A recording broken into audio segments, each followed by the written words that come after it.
আমরা তো একটা নতুন রাজনৈতিক দল, তো রাজনৈতিক দলগুলো তো সাধারণত দুই ধরনের দল আছে। কোনো দল হচ্ছে ব্যক্তিকেন্দ্রিক আকর্ষণ আছে, আর কোনো দলের আছে মতাদর্শিক আকর্ষণ। তো আমরা তো একটা নতুন দল করেছি, আমাদের কোনো ধরনের টাওয়ারিং কোনো পার্সোনালিটি নাই। আর আমরা নিজেরাই চিন্তা করেছি আমরা কোনো ধর্ম বা মতাদর্শিক রাজনীতি করব না, আমরা সলিউশন বেসড পলিটিক্স করব। তাহলে আমাদের দলের বৈশিষ্ট্যটা কী হবে, কেন মানুষ আমাদের দলটাকে পছন্দ করবে? তো শুরু থেকে আমরা চিন্তা করেছি যে আমাদের কথা কাজের মিল বা আমাদের গঠনতান্ত্রিক নিয়মটা মেনেই আমরা রাজনীতিটা করব, যাতে মানুষ বলতে পারে যে না, এটা নতুন, এদের এই জায়গাটা এরা প্রতিশ্রুতি রক্ষা করছে। তো এই জন্য আমরা শুরু থেকেই খুব কমিটেড ছিলাম যে আমাদের গঠনতন্ত্রে যেভাবে প্রেসিডেন্ট নির্বাচন বা চেয়ারম্যান নির্বাচনের বিধান আছে, সেক্রেটারি নির্বাচনের বিধান আছে, সেন্ট্রাল এক্সিকিউটিভ কাউন্সিল বিধান আছে, সেই বিধানটা আমরা মেনে চলব। এর মধ্যে কিন্তু 4 বছর হয়ে গেছে। এর কারণ ছিল যে আমরা যখন দল তৈরি করি তখন করোনার একটা খারাপ সময় ছিল। এরপরে তো আপনার আন্দোলন সংগ্রামের একটা কঠিন সময় গেল, এবং আমরা কিন্তু ফ্যাসিবাদীর সময়ে খুব কষ্ট হয়েছে আমাদের দল করতে।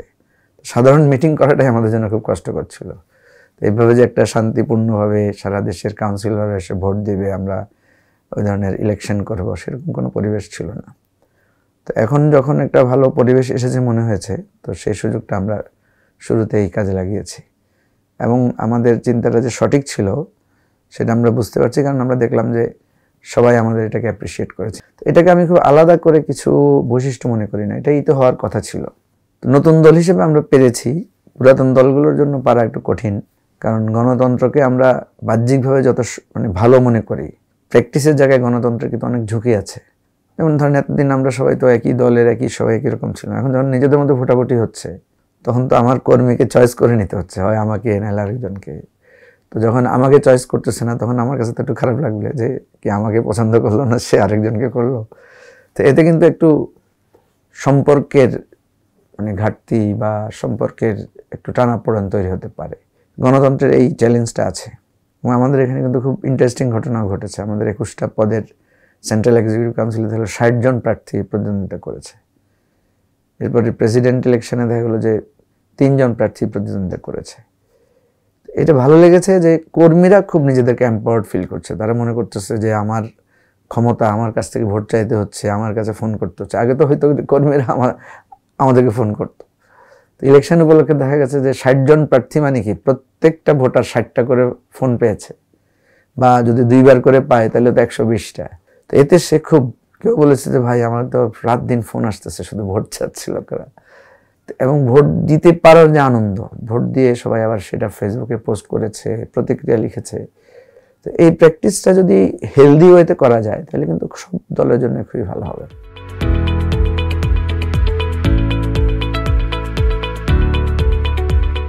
না, খুব বেশি পৌঁছাতে পারি নাই আমরা, যেহেতু সত্য যে আরবান ইনিশিয়েটিভটা তো আরবান পয়েন্ট অফ ভিউ থেকে শুরু হয়েছে।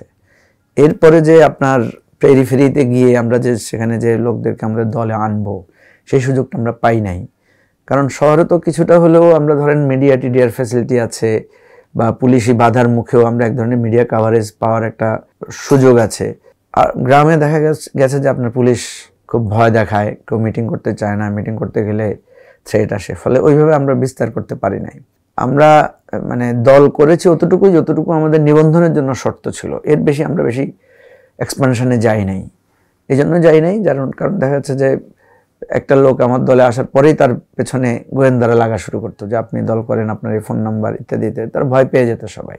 তো এখন যেহেতু একটা নতুন পরিস্থিতি এসেছে, এখন আমাদের সাথে প্রচুর লোকেরা যোগাযোগ করছে, প্রতিদিনই আমাদের অফিসে বিভিন্ন জায়গা থেকে লোকেরা আসছে, আগ্রহ দেখাচ্ছে, আমরাও তাদেরকে আমাদের মেম্বারশিপ দিচ্ছি। এবং এবারে আমাদের কাউন্সিলের পরে আমরা তো বলেছি যে আমরা প্রত্যেক জেলা উপজেলায় একই রকমভাবে আমরা কাউন্সিল করব। তো ফলে এখন আমাদের সেই সুযোগটা এসেছে, আমরা একদম বিস্তৃত নেটওয়ার্ক তৈরি করার চেষ্টা করব।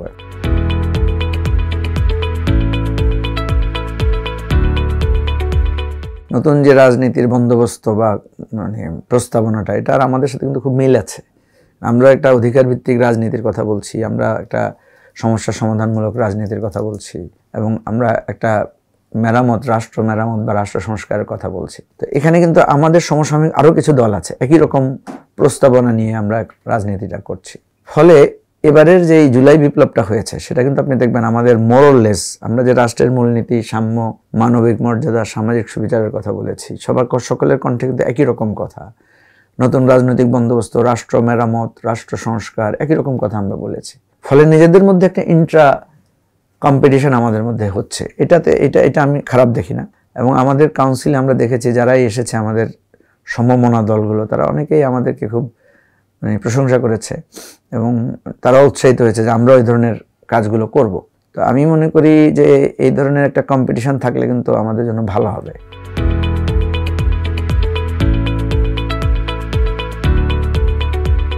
এটা একটা বিরাট সুযোগ আছে, এটা হতেও পারে। আমরা কিন্তু এ ধরনের আলোচনা আমাদের মধ্যে টুকটাক হয়েছে যে এমন হতে পারে কিনা আমরা ইলেকট্রাল একটা অ্যালায়েন্স করতে পারি এই নতুন উদ্যোগগুলো নিয়ে। তো এটা আমার কাছে মনে হয় এটা খুব সম্ভাবনা আছে, এটা একটা বিরাট সম্ভাবনা, আমরা সুযোগ কাজে লাগাতে পারি।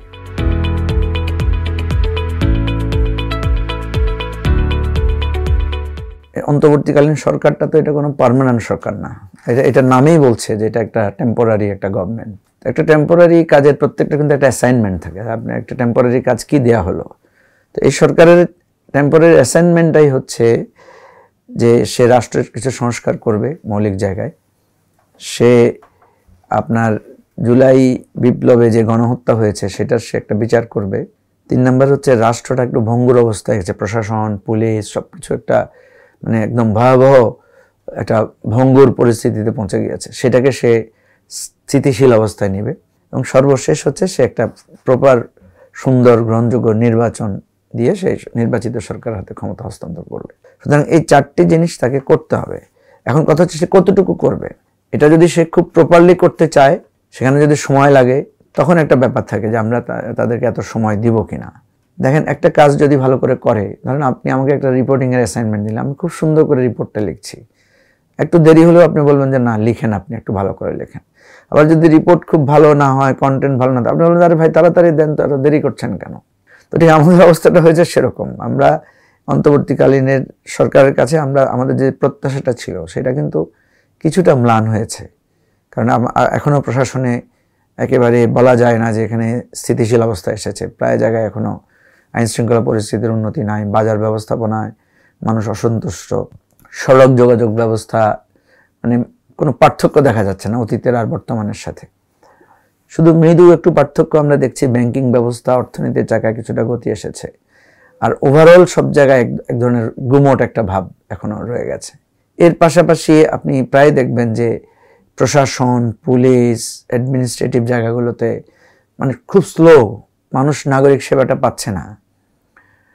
তো এই নানা কারণে আমাদের কাছে এখন যেটা মনে হয়েছে যে সংস্কার এক বিশদভাবে না নিয়ে কিছু মৌলিক জায়গায় সংস্কার করে নির্বাচনের দিকে চলে যাওয়াই এ সরকারের জন্য ভালো। সরকারও কিন্তু সে কথাটা অনেকটা বলছে। তো এই সার্বিক বিবেচনায় আমরা মনে করি, আমরা এটা বলবো না যে সংস্কার চাই না নির্বাচন, কারণ যদি নির্বাচন হয় সংস্কার ছাড়া, নির্বাচনের পরে যারা ক্ষমতায় আসবে তারা কিন্তু অনেক বেশি চাপে পড়বে। আমরা দেখি যে বিএনপি খুব নির্বাচনের কথা বলছে, ঠিক আছে, কিন্তু বিএনপির জন্য এটা আরও বেশি ক্ষতি হবে। এই সরকারের ম্যান্ডেটটাই হচ্ছে একটা সংস্কারের ম্যান্ডেট।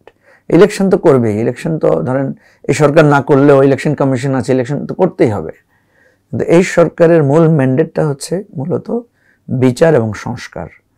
তো সুতরাং আমরা তো দেখছি যে 6টা সংস্কার কমিশনের রিপোর্ট আসা শুরু হয়েছে এবং সেখানে যেই প্রাথমিকভাবে আমরা যে ধারণাগুলো পাচ্ছি সংস্কারের, এগুলো আমাদের জন্য খুবই গুরুত্বপূর্ণ হবে, খুবই উপকারী হবে। এ ধরনের একটা সংস্কার করে যদি ইলেকশনে যাওয়া যায় তাহলে খুবই ভালো হয়। আর আমি মনে করি সকল রাজনৈতিক দলের একটা ঐকমত্য যদি থাকে, নির্বাচন এগিয়েও আসতে পারে, 2-4 মাস নির্বাচন পিছিয়েও যেতে পারে। এটা রাষ্ট্রের জন্য বড় কোনো সমস্যা না। কিন্তু যে 4টা আমাদের প্রত্যাশা, এই 4টা কিন্তু অবশ্যই ফুলফিল করতে হবে।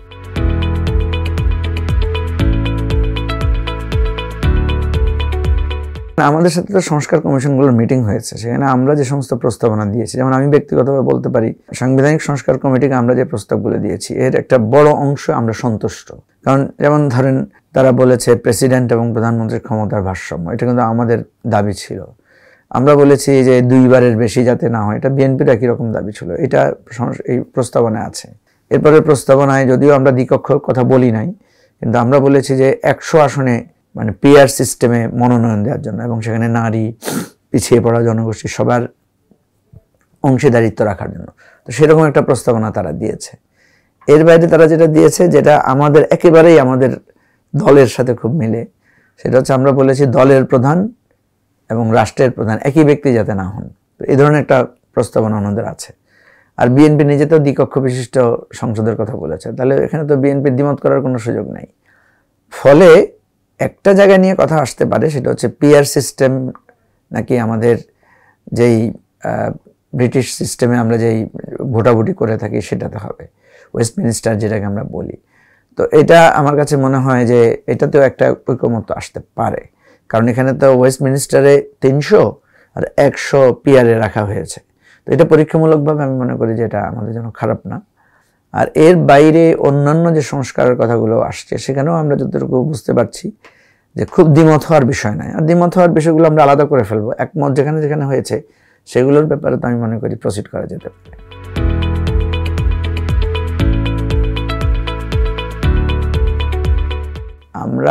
আমরা যেটা বলেছি, আমাদের পজিশনটা হচ্ছে, আমরা বলেছি যে সরকার দুটো কথা বলেছে, একটা হচ্ছে ডিসেম্বর আর জুন, নেক্সট জুন। তো ডিসেম্বরের মধ্যে আমি মনে করি সরকার যদি আন্তরিক হয় ডিসেম্বরের মধ্যে ইলেকশন করা সম্ভব, সংস্কার করেছে প্রয়োজনীয় ভাইটাল সংস্কারগুলো করে। আর এরপরে যদি মনে হয় যে না আরও একটু সময় লাগবে, সেটা নিয়ে আমরা নেগোসিয়েশন করতে পারি, আলোচনা করতে পারি। ধরেন এখন একটা কথা যেটা আসছে যে কেউ কেউ বলছে যে জাতি সংস্কার চায়, আর কেউ কেউ বলছে যে জাতি নির্বাচন চায়। তো এই জাতি নির্বাচন চাই এটা আমরা কোথায় পেলাম, বা সংস্কার চাই এটার আমরা ম্যান্ডেট কোথায় পেলাম? এটা তো একটা কোনো গণভোট বা কিছু তো আমাদের কাছে নাই, আমরা একটা সার্ভে করে বলতে পারি। তবে আমরা যে সার্ভেটা করেছি পাবলিকলি, মানুষ সংস্কারও চায়, নির্বাচনও চায়, এবং সংস্কারের সাথে নির্বাচনের কিন্তু কোনো সংঘর্ষ নাই। কারণ নির্বাচন তো করবে নির্বাচন কমিশন, তার একটা প্রস্তুতিগত ব্যাপার আছে, সে ভোটার লিস্ট করবে, সে তার অ্যাডমিনিস্ট্রেটিভ রিয়ারেঞ্জগুলো সে করবে, করার পরে সে একটা ইলেকশন শিডিউল ডিক্লেয়ার করবে। ইন দ্য মিন টাইম আমার সংস্কারের জায়গাটা করা, সংস্কারের সাথে নির্বাচনের একটা জায়গায় সম্পর্ক আছে। যেমন ওই যে বললাম আসন 300 হবে না, কয়টা হবে, এক কক্ষ না দ্বিকক্ষ বিশিষ্ট হবে, টেনিউর কতক্ষণ হবে, এটার একটা বিষয় থাকে। আদার দেন ইলেকশনের সাথে তো সংস্কারের খুব মানে বড় ধরনের সংঘর্ষ নাই। তো এই জন্য আমরা যেটা মনে করি খুবই যৌক্তিক হচ্ছে ডিসেম্বর, উইদিন ডিসেম্বর। সেটা যদি কেউ মনে করে আগে করবে অসুবিধা নাই। আর যদি সরকার, কারণ সরকার রাজনৈতিক দলগুলোকে বললো যে আমাদেরকে আরো কিছুটা সময় দেন, আমাদেরকে 3 মাস দেন, 6 মাস দেন। 3 মাস 6 মাসে কি আসবে যাবে বলেন? আমরা তো 17 বছর ধরে আন্দোলন করতেছি, আন্দোলন করে তো আমরা একটা ফ্যাসিবাদী সরকারের অধীনে ছিলাম। সো আমি মনে করি না যে 3 মাস 6 মাসে অনেক বড় কিছু হয়ে যাবে। যদি আমরা ঐক্যমত্যভাবে একটা সুন্দর জায়গায় পৌঁছাতে পারি, তাহলে সময়ে আমাদের জন্য খুব বড় কোনো সমস্যা তৈরি করবে।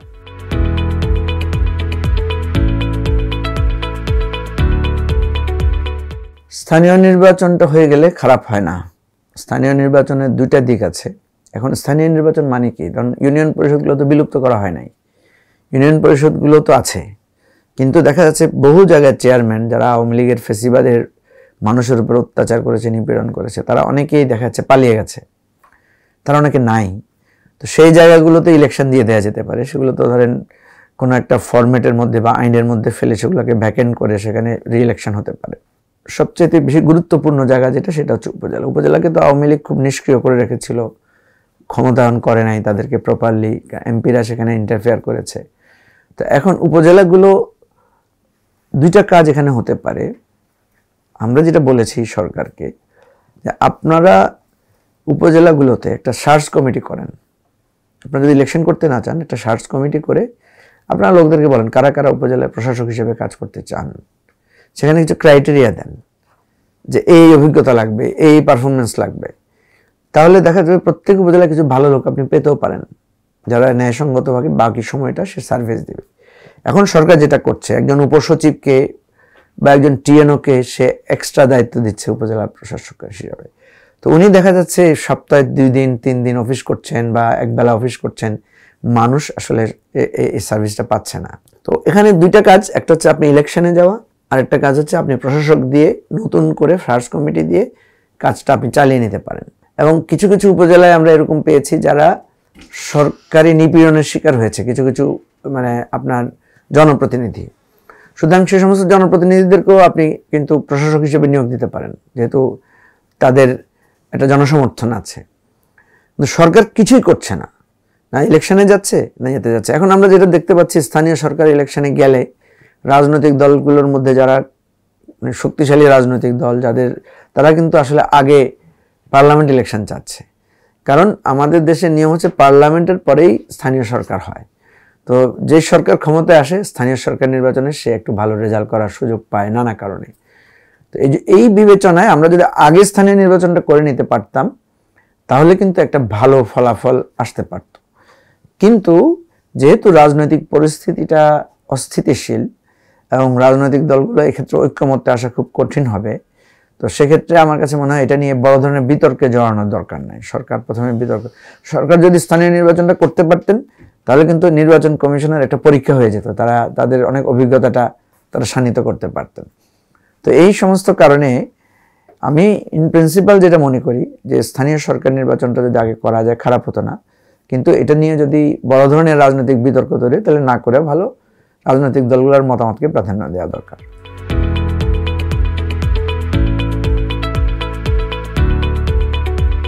আমরা কিন্তু অ্যাডভাইজারদের সাথে যখন কথা বলেছি ওনাদেরকেও বলেছি যে আপনাদের পারফরমেন্স আপনারা ইভ্যালুয়েট করেন, আপনারা মূল্যায়ন করেন। তো কোনো অ্যাডভাইজার তো বলে নাই যে তারা খুব স্যাটিসফ্যাক্টরি কিছু করতে পেরেছে। যেমন ধরেন আসিফ নজরুলকে জিজ্ঞেস করা হয়েছে, উনি বলেছে আমি 100-তে 30। ঠিক আছে, চিফ অ্যাডভাইজারকেও জিজ্ঞেস করা হয়েছিল যে আপনার পারফরমেন্সের ব্যাপারে আপনার ইভ্যালুয়েশন কি, উনিও কিন্তু খুব বেশি বলেন নাই যে আমি 100-তে 100 বা 100-তে 80 পেয়েছি। আমরা যেটা মনে করি যে স্থানীয় সরকারগুলো একদম বিকল হয়ে আছে, স্থানীয়ভাবে মানুষ সেবাগুলো পাচ্ছে না, যেটা একদম তৃণমূল পর্যায়ের কৃষকরা, বয়স্ক ভাতা ইত্যাদি ইত্যাদি জায়গায়। কারণ প্রচুর ইউনিয়ন পরিষদের চেয়ারম্যানরা পালিয়ে গেছেন, উপজেলা নাই, উপজেলা এখন প্রশাসক দিয়ে চলছে। সিটি কর্পোরেশনগুলো সেভাবে খুব ভালোভাবে কাজ করছে না, প্রশাসক যেগুলো দেওয়া হয়েছে ওনাদের ডাবল ট্রিপল দায়িত্ব নিয়ে ওনারা কাজ করছেন। ফলে প্রপারলি আপনার স্থানীয় সরকারগুলো কাজ করছে না, একটা ব্যর্থতা। 2 নম্বর হচ্ছে এডুকেশনের জায়গায় আপনি দেখেছেন যে প্রতি বছর বছরের 1 তারিখে বই দেওয়া হতো। হ্যাঁ, এরপরে হচ্ছে একটা ম্যাসিভ চেঞ্জ এসেছে, সেটা হচ্ছে যে শিক্ষা ব্যবস্থার যে দীপুমণির মডেল যেটা করেছিল সেটা কিন্তু এই সরকার এসে বাতিল করেছে। তাহলে আবার ওল্ড ভার্সনটা ফিরে এসেছে, ফলে পুরো বই ব্যবস্থা পরিবর্তনের একটা বিরাট ব্যাপার আছে, এখানেও একটা গ্যাপ আছে। 3 নম্বর হচ্ছে ধরেন ব্যাংকগুলো একেবারেই তো দেউলিয়া হওয়ার অবস্থা, সেখানে ব্যবসায়ীরা এলসি করতে পারছেন না, আমাদের রিজার্ভ সংকট ছিল, আমাদের যে সমস্ত টাকা পাচার হয়ে গেছে সে সমস্ত টাকাগুলো ফিরিয়ে আনার ব্যাপার ছিল, রেমিটেন্স বাড়ানোর কিছু উদ্যোগ সরকার নিয়েছে, কিছুটা অ্যাচিভমেন্ট সেখানে আছে। তো এই সার্বিক বিষয়ে যদি আপনি দেখেন হেলথ সেক্টরের অবস্থাও একই রকম। তারপরে অ্যাডমিনিস্ট্রেশনও তো আপনারা দেখেছেন কিছুদিন ডিসি নিয়োগ নিয়ে কী কাণ্ড, তারপরে প্রতিনিয়তই নিয়োগ বিষয় নিয়ে অসন্তোষের বিষয়টা আমরা দেখতে পাচ্ছি।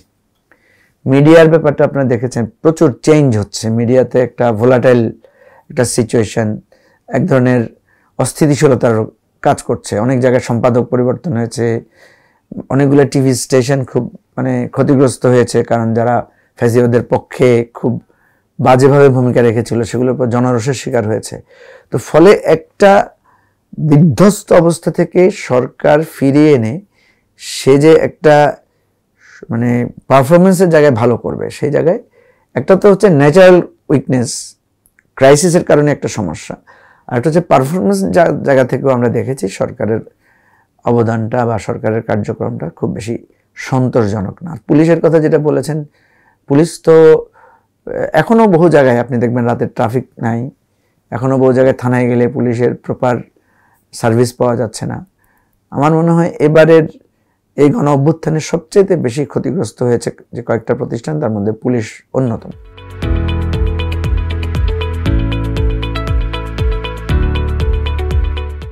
সরকারের কোনো বৈপ্লবিক কর্মসূচি আমরা দেখি নাই সিরিয়াসলি, যে ঠিক আছে আমরা এটার ব্যাপারে খুবই, আপনি দেখেছেন যে ছাত্ররা যখন বাজার মনিটরিং করেছে তখন দ্রব্যমূল্য কিছুটা কমেছে না, তখন তো একটু তারা লিখে দিয়েছে যে এখানে এই মূল্যে বিক্রি হবে। আমরা তো বিভিন্ন দেশে দেখি যে একটা সোর্সিংটা লেখা থাকে, এটা ওই জায়গা থেকে এসেছে, এটার ওই জায়গায় এই মূল্য ছিল, এখানে এসে এটা এই মূল্য। রিজনেবল হইতে হবে তো। আপনি 20 টাকার আলু ঢাকায় এসে যদি 60 টাকা হয়ে যায়, 30 টাকার টমেটো যদি ঢাকায় এসে 80 টাকা হয়ে যায়, এটা তো রেশনাল না। তো এই জায়গাগুলোতে গভর্নমেন্ট যদি এবং পলিটিক্যাল পার্টিগুলোকেও সোশ্যাল মুভমেন্ট যারা করেন তাদেরকেও ইন্টিগ্রেটেড করলে বিজনেসম্যানদেরকে সাথে নিলে খুবই ভালো হয়। আর আমাদের দেশে তো দেখেছেন হঠাৎ করে চিনির দাম বেড়ে যাচ্ছে, হঠাৎ করে তেলের দাম বেড়ে যাচ্ছে, এগুলো তো আর্টিফিশিয়ালি করা হয়।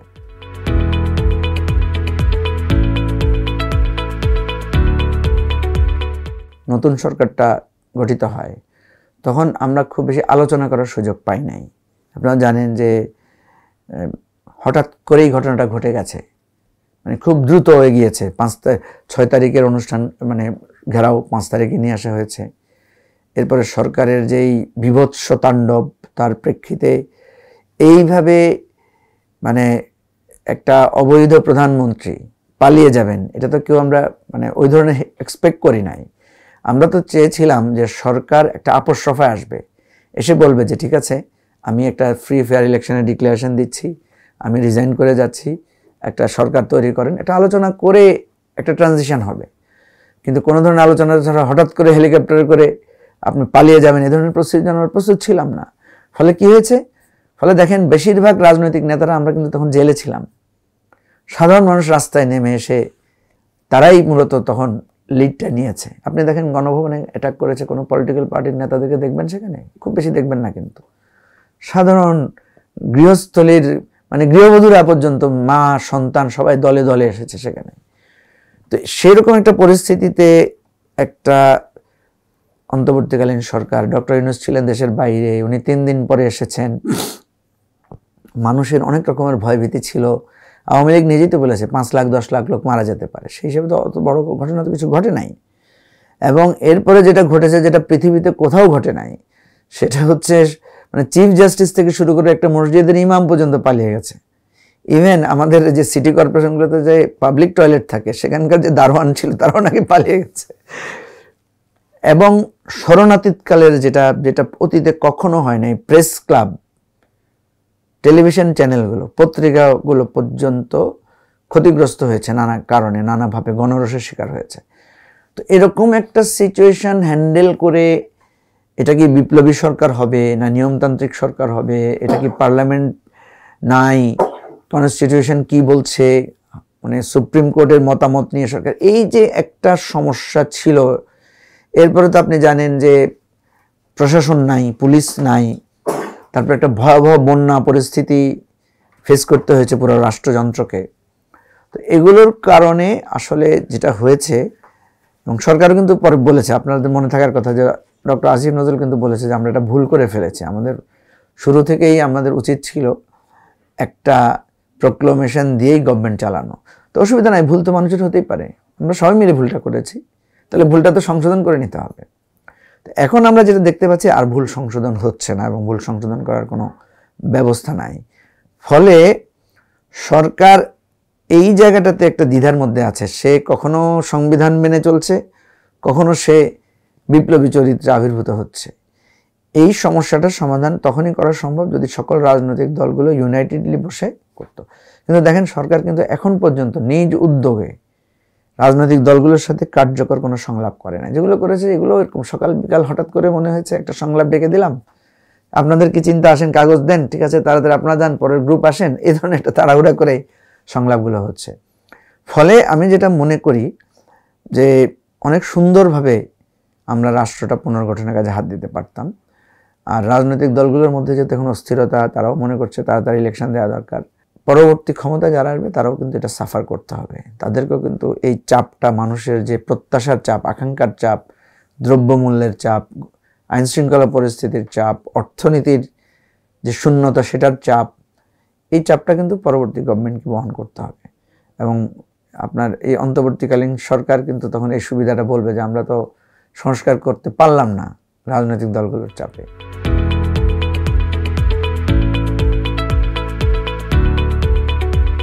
প্রথম কথাটা হচ্ছে যে আমরা তো খুবই দুঃখিত যে আমাদের প্রতিবেশী, বৃহৎ প্রতিবেশী, আমাদের একমাত্র প্রধানতম প্রতিবেশী, যে তারা স্বীকার করে নিয়েছেন যে তারা বাংলাদেশের সাথে তাদের সম্পর্কটা ভালো না। কেন ভালো না এটা কিন্তু এখন আর ব্যাখ্যা করার বিষয় নাই। শেখ হাসিনা নাই, তাদের মন খারাপ। হ্যাঁ, শেখ হাসিনা বাংলাদেশের রাষ্ট্র ক্ষমতায় থাকলে উনি যদি ভোট চুরিও করেন, উনি যদি ভয়াবহতম হত্যাযজ্ঞ চালান, তাদের কোনো আফসোস নাই, তাদের কোনো সমবেদনা নাই। দেখেন আমাদের এখানে যখন ভোট চুরি হয়েছে তখন Indian prime minister, Indian foreign মিনিস্টারকে জিজ্ঞেস করা হয়েছিল, তখন তারা বলেছিল এটা তাদের দেশের আভ্যন্তরীণ ব্যাপার। আমাদের এখানে জুলাই আগস্টে যে গণহত্যা হয়েছে, আপনি কখনো দেখেছেন ইন্ডিয়ান অ্যাডমিনিস্ট্রেশন কোনো কনসার্ন শো করেছে? আর সেই ইন্ডিয়া সরকার এখন কোথায় সংখ্যালঘু আঘাত হচ্ছে, নানা ধরনের বিষয় নিয়ে তারা কনসার্ন শো করছে। তো এখন আমরা যেটা দেখতে পাচ্ছি, ক্রমাগতভাবে তারা একটার পর একটা ক্রাইসিস তৈরি করছে। প্রথমে করেছে সংখ্যালঘু নির্যাতনের ফেক ইনফরমেশনগুলো জেনারেট করে নানা ধরনের হুমকি দিয়েছে। প্রধানমন্ত্রী স্বয়ং আমাদের 16 ডিসেম্বর বিজয় দিবসকে নিয়ে তিনি ভয়াবহ রকমের অন্যায় কাজটা করেছেন ভারতের প্রধানমন্ত্রী। এখন দেখেন তারা কওয়া নাই বলা নাই, আন্তর্জাতিক আইন লঙ্ঘন করে তারা চাঁপাইনবাবগঞ্জ সীমান্তে তারা সেখানে নোম্যান্স ল্যান্ডে তারা সেখানে কাঁটাতারের বেড়া দিচ্ছেন। তারা আমাদের জেলেদেরকে ধরে নিয়ে গেছেন, এখনও সীমান্ত হত্যা চলছে। তো এই সমস্ত নানা কারণে তারপরে শেখ হাসিনার মতো একজন ঘৃণ্যতম গণহত্যাকারীকে তারা আশ্রয় দিয়ে রেখেছেন। এবং শুধু আশ্রয় না, তারা বলছেন যে শেখ হাসিনা তাদের জন্য যা করেছে তারা নাকি সারা জীবন এই কৃতজ্ঞতা ভুলতে পারবেন না। শেখ হাসিনাও বলেছে আমি ভারতকে যা দিয়েছি তারা জীবনে ভুলতে পারবেন না, তারাও বলছে উনি আমাদেরকে যা। সম্পর্কটা আমি আর উনির মধ্যে নয়, স্টেট টু স্টেট। সুতরাং ভারতের পররাষ্ট্রনীতির চরমতম, আমি মনে করি হিস্ট্রিক্যালি একেবারে লজ্জাস্কর একটা ভূমিকায় ভারত রাষ্ট্র সরকার এটাতে পড়েছে। এবং এটার জন্য ভারতের নাগরিকদের এই সরকারের বিরুদ্ধে রিভোল্ট করা উচিত। আমরা তো বলেছি শেখ হাসিনা যেভাবে বাংলাদেশ থেকে পালিয়ে গেছে, এই মোদির এই ভুল পররাষ্ট্রনীতি, শুধু তো বাংলাদেশের সাথে না, আপনার শ্রীলঙ্কা, নেপাল, ভুটান সবার সাথেই তো এই ভুল পররাষ্ট্রনীতির জন্য মোদির বিরুদ্ধেও রিভোল্ট হওয়া উচিত ভারতে। কিন্তু উনি হয়তো ধর্মীয় উন্মাদনা দিয়ে দিয়ে বারবার ক্ষমতায় থাকার চেষ্টা করছেন বা এখন আছেন। একদিন না একদিন এর করুণ পরিণতি, রাজনৈতিক পরিণতি তাদেরকে ভোগ করতে হবে। আমরা যেটা মনে করি যে ভারতের এই পথ থেকে ফিরে আসা উচিত। প্রতিবেশী সুলভ সম্পর্ক বাংলাদেশের সাথে, তারা যদি আমাদের সাথে ভালো রাখে আমরা তাদের সাথে ভালো থাকবো। তারা যদি আমাদের সাথে খারাপ করে, আমার তো এটা সার্বভৌম রাষ্ট্র, আমি কত বড় বা ছোট এটা তো বিষয় না। আপনি 10 তলা বিল্ডিংয়ের মালিক হতে পারেন, আমি আপনার পাশে বস্তিতে থাকতে পারি, তাই বলে আপনি আমার বাসায় ময়লা ফেলবেন, আমি আপনার কাছে হাত জোর করে থাকবো? অবশ্যই আমার রাইট আছে বলার যে আপনার ময়লা ফেলার জায়গা আমার এখানে না, আপনার চোখ রাঙানি আমাকে না, আপনি বড় লোক মানুষ, আমি আপনাকে বড় লোক হিসেবে শ্রদ্ধা করব, সম্মান করব, কোনো অসুবিধা নাই। আমার ঘরে যদি সামান্য ভর্তা তৈরি হয় আমি পারলে আপনার জন্য পাঠাবো, আপনার বাসায় যদি কাচ্চি বিরিয়ানি হয় আপনি পাঠালে পাঠান, অসুবিধা নেই, আমি খাবো। কিন্তু সম্পর্কটা হতে হবে বাইল্যাটারাল এবং ফেয়ার। ভারত আমাদের সাথে যে আচরণটা করছে শেখ হাসিনা যাওয়ার পরে, সেটা সম্পূর্ণভাবে আধিপত্যমূলক। আর শেখ হাসিনার সময় যেটা করেছে সেটা হচ্ছে এক ব্যক্তিকেন্দ্রিক সম্পর্ক, আমাদের রাষ্ট্রের সাথে কোনো সুসম্পর্ক তারা কখনো রাখে নাই। সুতরাং আমরা মনে করি এটা ভারতের জন্য ক্ষতি হচ্ছে, ভারতের প্রতি বাংলাদেশের মানুষের সর্বোচ্চ ঘৃণার জায়গায়। দেখেন ছোটোবেলায় আমরা দেখেছি আমাদের দেশের তরুণরা আজহারউদ্দিনের ছবি নিয়ে, কপিল দেবের ছবি নিয়ে, সুনীল গাভাস্করের ছবি নিয়ে আমাদের পোস্টার লাগানো হয়েছে ঘরে ঘরে। আপনি এখন কোনো ভারতীয় প্লেয়ারের পোস্টার কোনো বাংলাদেশের ঘরে পাবেন না, পেলেও সেটা ট্রল করবে, আপনি দেখবেন সেটা নিয়ে মানুষ ক্ষোভ প্রকাশ করছে। ওয়াই? আমাদের ভারতের সাথে আমাদের তো সাংস্কৃতিক সম্পর্ক আছে, ভারতের সাথে তো আমাদের ধর্মের সম্প্রীতির সম্পর্ক আছে, আমাদের হিন্দুরা আমাদের মুসলমানদের জন্মান্তরের আত্মীয়তার সম্পর্ক আছে। আমাদের দেশের ঈদের সময় ভারতের পোশাক না হলে ঈদ হতো না, তো এবার তো ঈদ হবে, খুব ভালোভাবে হবে। আমাদের লোকেরা চিকিৎসা করতে না গেলে ভারতের হসপিটালগুলোতে প্রাণ চাঞ্চল্য হতো না, এখন তো আমাদের দেশের হসপিটালের লোকেরা চিকিৎসা নিচ্ছে। ভারত যা করছে ভুল করছে, এবং এটা থেকে আমাদের রাষ্ট্র, আমাদের জনগণ চাইলে এখান থেকে আমরা কিন্তু একটা সুন্দর বেনিফিট আমরা নিতে পারবো, অর্থনৈতিক, সাংস্কৃতিক সব ধরনের। সুতরাং আমি এটা নিয়ে অরিড না, আমি শুধু ভারতের, আপনারা যেহেতু জিজ্ঞেস করেছেন সেজন্য বলছি, ভারতের উচিত হবে তাদের এই একচক্ষু নীতি থেকে সরে আসা।